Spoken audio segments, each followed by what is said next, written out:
শর্মা পরিবারে আজকে খুশির মহল ছিল, কারণ আজ ছিল ছোট ছেলে গৌরবের বিয়ে। তাই গোটা বাড়ি লাইট আর ফুলে ভর্তি ছিল। আর সবথেকে বেশি প্রতীক্ষা ছিল বাড়ির মেয়ে নয়না আর তার স্বামী রোহিতের জন্য। তাড়াতাড়ি ঘরবাড়ি পরিষ্কার করে দাও, জামাই এলো বলে। হ্যাঁ, তাই তো দেখো জামাইয়ের যেন কোনো অসুবিধা না হয়, আর জামাইয়ের জন্য একটা আলাদা ঘরের ব্যবস্থা করো। হ্যাঁ জানি তো, তাই তো জামাইয়ের জন্য আলাদা করে এই ঘরটাই গুছিয়েছি। আর নয়না তো প্রেগনেন্ট, তাই ভাইয়ের বিয়ের পাশে পাশে ওর নিজের খেয়ালটাও তো রাখতে হবে, তাই এই ঘরটাই ভালো হবে। হ্যাঁ, কিন্তু জামাইয়ের কিন্তু বিশেষ খেয়াল রাখতে হবে। শর্মা পরিবারে বিয়ের থেকে বেশি আয়োজন ছিল জামাইয়ের আশা নিয়ে, কারণ রোহিত কথায় কথায় রেগে যেত। জ্ঞানপ্রকাশের ৩ ছেলে আর ১ মেয়ে ছিল। ওর মেয়ের বিয়ে রোহিতের সাথে হয়েছিল, আর বড় ২ ছেলের বিয়েও হয়ে গিয়েছিল। আর আজ পালা ছিল বাড়ির সব থেকে ছোট ছেলে, মানে রোহিতের সব থেকে ছোট শালা গৌরবের। এখন বিয়ে বাড়িতে সবাই অপেক্ষা করছিল বাড়ির জামাইয়ের আসার জন্য। কিছুক্ষণ পরে গাড়ি এসে দাঁড়ায়। নয়না আর রোহিত গাড়ি থেকে নামে। তোমরা চলে এলে, এসো বাবা এসো। এই শুনে রোহিত মুচকি হাসে, কিন্তু ওর চেহারায় অল্প ক্লান্তি ছিল। এসো এসো বাবা, এখানে বসো। বড় বৌমা, ঠান্ডা ঠান্ডা শরবত নিয়ে এসো। না মা, আমি শরবত খাবো না, ম্যাঙ্গো শেক খাবো। ম্যাঙ্গো শেক, তাও আবার এই সময়ে? কি হলো? না কিছু হয়নি, এখনই আনছে ম্যাঙ্গো শেক। এই তাড়াতাড়ি তুমি যাও তো, পাড়ার ওই মোড়ের দোকানটায় ওরা ফ্রিজে কিছু আম রেখে দেয়, নিয়ে এসো, তাড়াতাড়ি যাও। হ্যাঁ, এখনই নিয়ে আসছি। এরপর জ্ঞানবাবু তাড়াতাড়ি করে ওই দোকান থেকে কিছু আম নিয়ে বড় বৌমাকে দিয়ে দেয়, আর বড় বউ ম্যাঙ্গো শেক বানিয়ে তাড়াতাড়ি জামাইকে দেয়। এরপরে সবারই সাথে দেখা করে ও নিজের ঘরে গিয়ে বলে, মা, ঘরে বালিশ তো একটাই রয়েছে। আরে বাবা, দুটোই তো এনেছিল, আর একটা কোথায় গেল? আরে বিয়ে বাড়িতে কোনো জিনিস এক জায়গায় কি থাকে, তাই তুমি আজকে একটা বালিশ নিয়ে কাজ চালিয়ে দাও। এই শুনে সে প্রথমে একটু মুখ বাঁকায়, তারপরে চুপ করে রেস্ট নিতে থাকে। এরপরে নয়না আর বাকি সবাই বিয়ের ফাংশনে বিজি হয়ে পড়ে। এরপরে সন্ধেবেলা রোহিতের যখন খিদে পায়, তখন সে ওপর থেকে নিচে চলে আসে। আগে থেকে ডাইনিং টেবিলে 15-20 জন অতিথি ছিল, যার জন্য পরোটা কম পড়ে যায়। আমাকেও একটা প্লেট দিয়ে দিন। পরোটা শেষ স্যার, 10 মিনিট বসতে হবে। এই শুনে রোহিতের চোখে মুখে রাগ ফুটে ওঠে। জামাই হয়ে খাওয়ার জন্য অপেক্ষা করতে হবে? এটা কোনো কথা হলো? হ্যাঁ, রোহিতের গলা শুনে নয়না তাড়াতাড়ি আসে আর বলে, যেতে দাও না, বিয়ে বাড়িতে এরকম হয়। আরে যেতে দাও না, আমায় খেতে দাও। রোহিতের মুড খুব খারাপ হয়ে গেছিল, আর সে রেগে মেগে ওপরে চলে যায়। আরে জামাই কোথায় গেল? আসলে মা, যখনই ও খেতে বসে তখনই পরোটা শেষ হয়ে যায়, তাই ও রেগে গিয়ে ওপরে চলে যায়। হে ভগবান, যেটার ভয় ছিল সেটাই হলো। যাই হোক, আমি নিজে গিয়ে জামাইয়ের পছন্দের খাবার বানিয়ে দিচ্ছি। এরপরে শাশুড়ি নিজে খাবার রেডি করে জামাইকে খেতে দেয়। বাবা রাগ করো না, এই দেখো আমি তোমার পছন্দের খাবার বানিয়ে এনেছি, এটা তো খাও। মা, ওই কুকের সাহস কি করে হলো আমাকে খাওয়ার জন্য অপেক্ষা করানোর? রাগ করো না বাবা, ওকে আমি কাজ থেকেই তাড়িয়ে দিয়েছি। বাবা তুমি তো জানো বিয়ে বাড়িতে হাজারো লোক থাকে, তাই এইটুকু ভুল তো হতেই পারে। তাই বাবা রাগ করা ছেড়ে দেওয়া, দয়া করে এই খাবারটা খেয়ে নাও। আপনি বলছেন তাই খাচ্ছি। এরপরে রোহিত খাবার খেয়ে নেয়। যাক বাবা, জামাই খাবার তো খেয়েছে, শেষমেশ রাগটা তো কমলো। হ্যাঁ, আমি তো ভয়ই পেয়ে গেছিলাম। তাই বলছি তুমি লক্ষ্য রেখো যাতে জামাই রাগ না করে। বিয়ের কাজে আবার ভুলে যেও না। বড় বৌমা জামাইয়ের দিকে নজর রাখবে, ও তো জামাই এবারই, যাতে রাগ না করে। এখন সবাই রোহিতের খুব খেয়াল রাখে। অঞ্জলি, এখনো চা বসালে না? বাইরে সবাই তো চায়ের জন্য অপেক্ষা করছে। একটু দাঁড়াও দিদি, আগে জামাইয়ের জন্য কফিটা বানিয়ে নি, না হলে উনি তো আবার রেগে যাবেন, জানোই তো। না, এমনটা করলে চলবে না। অতিথিরা রেগে যাক, এমনকি যার বিয়ে সেও রেগে যাক, কিন্তু জামাই রাগলে চলবে না। না, তুমি সব ছেড়ে আগে জামাইয়ের কফিটাই বানাও। এরপরে অঞ্জলি কফি বানিয়ে আগে জামাইকে দিয়ে এলো, আর সব অতিথিরা এসব দেখছিল। বলছি যে এটা হচ্ছে কি, আমাদের দিকে কোনো খেয়ালই নেই, সারাক্ষণ জামাইয়েরই সেবা চলছে। বৌমা, আমাদের চায়ের কি হলো? হ্যাঁ পিসি, এক্ষুনি আনছি। এরপরে ও অন্যান্য অতিথিদেরও চা দেয়। এই তাড়াতাড়ি করে চেয়ারগুলো নিয়ে এসো তো। আরে আনছি তো, এবার এই বুড়ো বয়সে যতটা পারবো ততটাই তো করবো নাকি। এইসব দেখে আত্মীয়রা কথা বলতে থাকে, আর তখনই বুড়ি পিসি শাশুড়ি ওখানে এসে যায়। আরে বাবা, আমার খুব তেষ্টা পেয়েছে, আমার জন্য একটু জল এনে দেবে? কি? আমি জল আনবো? আমি এই বাড়ির জামাই, চাকর না। ও তাই নাকি? তাহলে তুই আমাকে একটা কথা বলতো বাবা, তোর বাড়িতে যদি কোনো বিয়ে বাড়ি থাকে তাহলে নয় নাকি কোনো কাজ করতে বারণ করে দেয় এই বলে যে ও বাড়ির বউ, বাড়ির চাকরানি নয়? এই শুনে রোহিত চুপ করে যায়। আর কিছুক্ষণ পরে গায়ে হলুদের অনুষ্ঠান শুরু হয়ে যায়। যখন একদিকে বিয়েবাড়িতে আনন্দ অনুষ্ঠান হচ্ছিল, ব্যান্ড পার্টি বাজছিল, অন্যদিকে রোহিত চুপ করে বসেছিল। ও এই নিয়ে রাগ করছিল যে সবার আগে গায়ে হলুদে ওকে কেন ডাকা হলো না। চলো না, গায়ে হলুদে সবাই তোমার জন্য অপেক্ষা করছে। আমি যাব না। আরে এখানে কেউ আমার কথা চিন্তাই করে না। জামাই খেলো কি না খেলো কারুর কিছু আসে যায় না। গায়ে হলুদে তো সবার আগে আমাকে ডাকা উচিত ছিল। জামাইকে রেগে যেতে দেখে সবাই ফিসফিস করতে থাকে। জামাইয়ের আবার কি হলো? মনে হয় রাগ করেছে। জামাইদের না সারাদিন শুধু অ্যাটেনশন চাই। তখনই গৌরব হলুদ মাখা অবস্থাতেই ছুটে এসে বলল, আপনি কি রাগ করলেন? কিন্তু সে মুখ ভার করে বসে থাকলো। দেখো জামাইবাবু, আজকে আমার বিয়ে, আর আমি সব থেকে খুশি হব যদি তোমার মুখে হাসি থাকে। এই শুনে রাগটা একটু কমলো, কিন্তু সে এখনো চুপ ছিল। এরপরে সে গিয়ে শালাকে হলুদ লাগায়, কিন্তু এর একটু পরেই কেউ তো জামাইয়ের ব্যাপারে ভাবেও না যে তার খিদে পেয়েছে তাকে কেউ এসে খাবার দেবে। তখনই ওর এই কথা বাড়ির 3টে বাচ্চা, 9 বছরের সোনু, 8 বছরের মনু আর 7 বছরের রিয়া শুনে নেয়। ওরে বাবারে, জামাই রেগে গেছে, জামাই রেগে গেছে। হে ভগবান, বাড়ির জামাই আবার রেগে গেছে। বাড়ির সবাই তো বিয়ের এ কাজে ও কাজে মেতে আছে, এখন আমাদেরকেই তো খাবার নিয়ে যেতে হবে। চলো চলো যাই। হ্যাঁ হ্যাঁ, তাড়াতাড়ি চলো, জামাই রেগে গেছে, জামাই রেগে গেছে। এরপরে ওরা গরম গরম খাবার থালায় করে এনে জামাইকে দেয়। এই নাও জামাই, গরম গরম খাবার খাও, কিন্তু রাগ করো না। বাচ্চাদের এই সরলতা দেখে রোহিতের খুব খারাপ লাগে, আর সে মনে মনে ভাবে, আমি কি সত্যি সত্যি ছোট ছোট কথায় এরকম রেগে যাই? নিজের শ্বশুরবাড়ির লোকেদের ওপর এরকম আচরণ করি। আজ আমার এরকম আচরণ ছোট ছোট বাচ্চাদের এরকম ভাবে খাবার এনে দিতে বাধ্য করলো। না না, এটা একদম ঠিক না রোহিত। তুই কবে থেকে এরকম হয়ে গেলি? তুই তো বাচ্চাদের ভালোবাসতিস। তোর নিজের বউ আর কিছুদিন পরে মা হতে চলেছে। এইভাবেই সে নিজের ভুল বুঝতে পারে, আর ওই বাচ্চাদের কাছে ক্ষমা চায়। আর ক্ষমা চেয়ে বাচ্চাদের বলে, আমাকে ক্ষমা করে দাও বাচ্চারা, আমার আচরণের জন্য তোমাদেরও এত কষ্ট করতে হলো, কিন্তু আমি আজ থেকে আর এরকম করব না। এবার জামাই আর রাগ করে নেই, বরং আমি খুব খুশি যে তোমরা আমার এইভাবে খেয়াল রাখছো।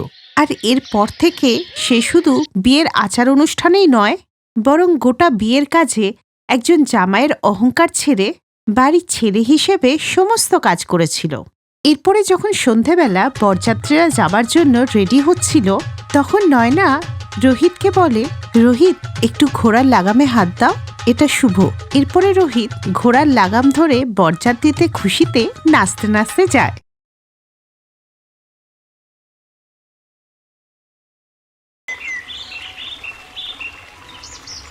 একটা গ্রামের মাঝখান দিয়ে সুসজ্জিত বরযাত্রীরা আসছিল, আর ব্যান্ড পার্টির আওয়াজ সারা গ্রামে শোনা যাচ্ছিল। আর ঘোড়ার উপরে বরের সাজে বসেছিলেন একজন 70 বছরের বৃদ্ধ, আর অন্যদিকে কনে সেজে দাঁড়িয়েছিল 22 বছরের একটা মেয়ে। কনের সাজে থাকলেও তার চেহারাটা রেগে লাল হয়ে গেছে। তখনই বাইরে লোকেদের ভিড়ের মধ্যে একজন বলে উঠল, এই সেই অহংকারী ননদটা না, যে ছোটদের সাথেও ভালোভাবে কথা বলতো না? এরকম অহংকারী মেয়েদের ভাগ্যেই এরকম বুড়ো বর জোটে। হ্যাঁ হ্যাঁ হ্যাঁ হ্যাঁ, সত্যি কি 70 বছরের বুড়োর সাথে 22 বছরের মেয়ের কি বিয়ে হবে? আর এইসব কেনই বা হচ্ছিল? এইসব জানতে গেলে আমাদেরকে গল্পের একটু পিছনে যেতে হবে। কয়েক মাস আগে সীতা এই বাড়িতে বিয়ে করে আসে। ও খুবই সাদাসিধে আর সংস্কারী মেয়ে ছিল। সকালবেলা ও সবার জন্য ব্রেকফাস্ট বানিয়ে নিয়ে আসে।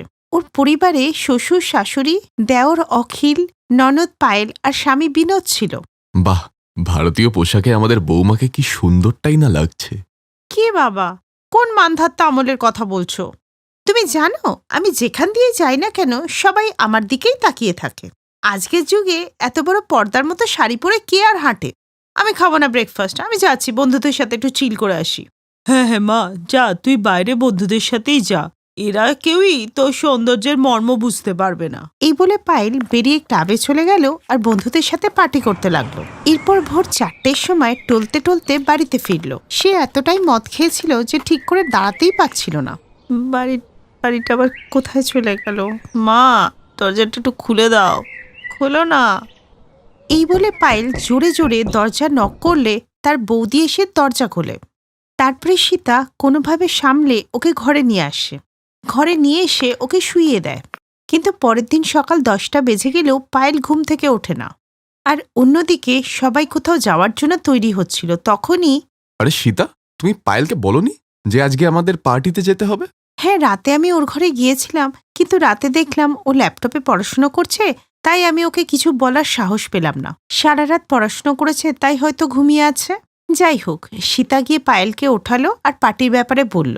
তারপরে পায়েল ছোট ছোট ড্রেস পরে পার্টির জন্য রেডি হয়ে বেরিয়ে এলো। সত্যি বৌদি, শাড়িতে তোমাকে একদম মা সীতার মতো লাগছে। তোমরা তো বৌদিকে নিয়ে একদম অন্ধ হয়ে গেছো। বৌদিকে তো দেখতে একদম গাইয়া লাগছে। পায়েল, তুই সবসময় বৌদিকে এরকম গাইয়া গাইয়া বলে অপমান করিস কেন? মনে হচ্ছে এবার আমাকে সবটা বলতে হবে। মা, তুমি জানো পায়েল রাতের বেলা কোনো পড়াশোনা করছিল না, ও সারা রাত ধরে বন্ধুদের সাথে পার্টি করছিল। ভোর 4টের সময় টলতে টলতে বাড়িতে ফিরেছে। বৌদি ওকে চুপচাপ ওর ঘরে নিয়ে গিয়ে শুইয়ে দিয়ে এসছে। আমি নিজের চোখে দেখেছি সব। ওর তো উল্টে বৌদিকে ধন্যবাদ জানানো উচিত যে বৌদি কাউকে কিছু বলেনি।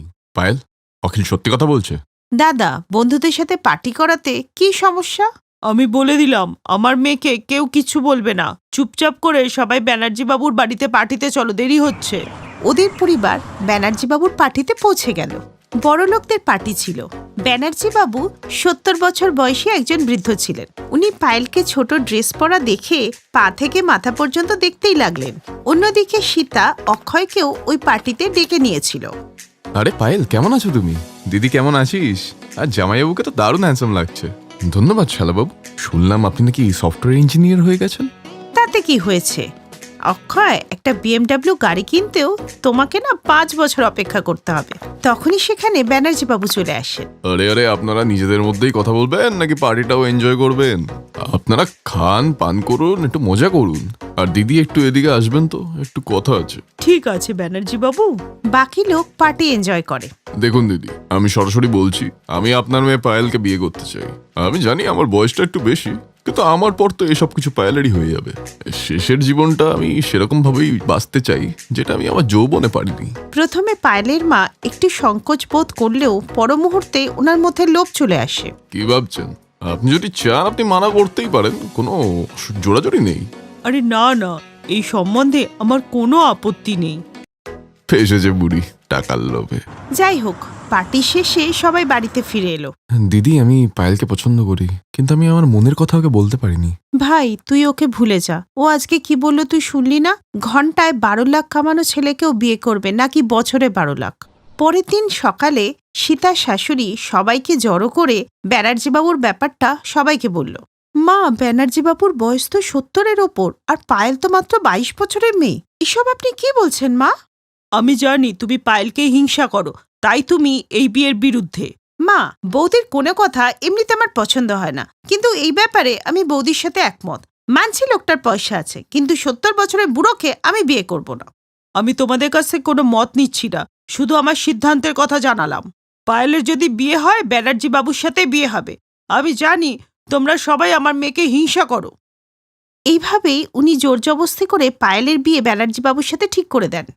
এর কিছুদিন পর ব্যানার্জি বাবু ব্যান্ড পার্টি নিয়ে চলে আসেন। পায়েল কনের সাজে আয়নার সামনে দাঁড়িয়েছিল। তখনই পায়েলের ঘরে সীতা নিজের ভাইকে নিয়ে এলো। পায়েল, আমি জানি তুমি ওই বুড়োটাকে বিয়ে করতে চাও না। পায়েল, তোমাকে একটা কথা বলার আগেই মা তোমার বিয়েটা ঠিক করে ফেলেছেন। আসলে আমার ভাই অক্ষয় তোমাকে খুব ভালোবাসে। আমি এটা তোমাকে বলবো না যে অক্ষয়কে বিয়ে করো, কিন্তু অন্তত ওই বুড়োকে বিয়ে করো না। বৌদি, আমি তোমাকে সবসময় উল্টোপাল্টা কথা বলেছি, অসম্মান করেছি, কিন্তু প্লিজ আজকে তুমি আমাকে বাঁচাও। আমি অক্ষয়কেই বিয়ে করব। অক্ষয়, ওকে নিয়ে পেছনের রাস্তা দিয়ে পালিয়ে যা। তখনই এই খবর ব্যানার্জি বাবুর কানে যায়। পালিয়ে গেছো তো কি হয়েছে? এরকম 4-5টা মেয়ে সবসময় আমার বাংলোতে পড়ে থাকে। ভালো হয়েছে আমার মেয়ে যে পালিয়ে গেছে। এই তো দেখছি একটা ফুর্তিবাজ বুড়ো। পরের দিন পায়েল আর অক্ষয় বাড়িতে চলে আসে। পায়েল সব সত্যি কথা নিজের পরিবারকে বলে দেয়। এরপরে 1 মাসের মধ্যে ওদের বিয়ে হয়ে যায়, আর সবাই খুশিতে থাকতে লাগে। Best buddies. হ্যালো ফ্রেন্ডস, এই ভিডিওটা দেখার জন্য ধন্যবাদ। যদি এই ভিডিওটা তোমাদের ভালো লেগে থাকে তাহলে প্লিজ লাইক, সাবস্ক্রাইব আর কমেন্ট অবশ্যই করবে এই ভিডিওতে। আর হ্যাঁ, শেয়ার করতে ভুলো না কিন্তু। আরো অনেক মজাদার ভিডিও দেখার জন্য নিচে দেওয়া এই বেল আইকনটাকে প্রেস করো। দেখতে থাকো বেস্ট বাডিজ।